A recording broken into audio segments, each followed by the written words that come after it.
Kisah Abu Nawas, sang penipu cerdik khalifah. Di kota Baghdad yang megah dan penuh intrik, hiduplah seorang pujangga bernama Abu Nawas. Bukan hanya karena syair-syair indahnya ia dikenal, melainkan juga karena akalnya yang tajam. Humornya yang tak terduga, dan kemampuannya memutarbalikkan logika. Bahkan di hadapan Khalifah Harun al-Rashid yang agung. Khalifah sendiri seringkali menguji kecerdikannya, dan Abu Nawas selalu menemukan cara untuk melampaui dugaan. Seringkali dengan jawaban yang membuat tertawa sekaligus berpikir. Suatu hari, Khalifah yang sedang ingin menghibur diri dan menyaksikan kecerdikan Abu Nawas memanggilnya ke istana. Dengan senyum penuh teka-teki, Khalifah bertitah. "Wahai Abu Nawas, aku ingin kau membawakanku sesuatu yang memiliki sifat unik. Ia tidak hidup dan tidak mati, tidak di darat dan tidak di air, juga tidak di dalam rumah dan tidak di luar rumah. Bisakah kau melakukannya dalam 3 hari? Para punggawa istana saling berpandangan, bingung dan menganggap permintaan itu mustahil.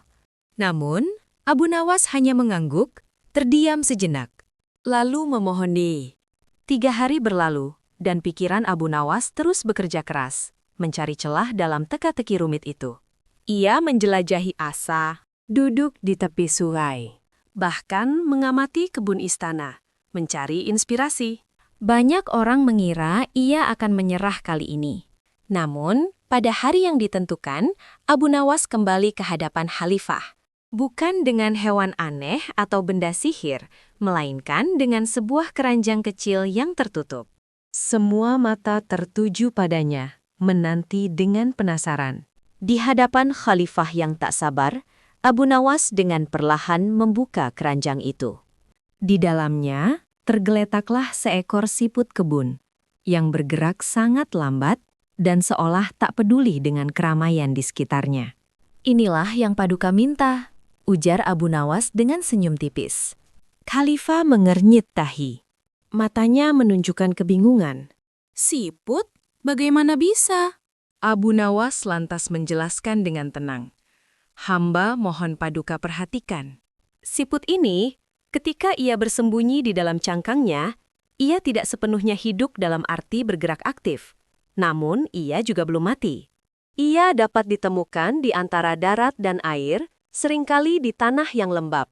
Dan ketika ia melangkah keluar dari cangkangnya, ia seolah berada di antara ruang dalam dan ruang luar. Tidak sepenuhnya di dalam, juga tidak sepenuhnya di luar. Ia adalah makhluk yang melampaui definisi, Paduka." Mendengar penjelasan yang logis namun jenius itu, Khalifah Harun al-Rashid tak kuasa menahan tawa.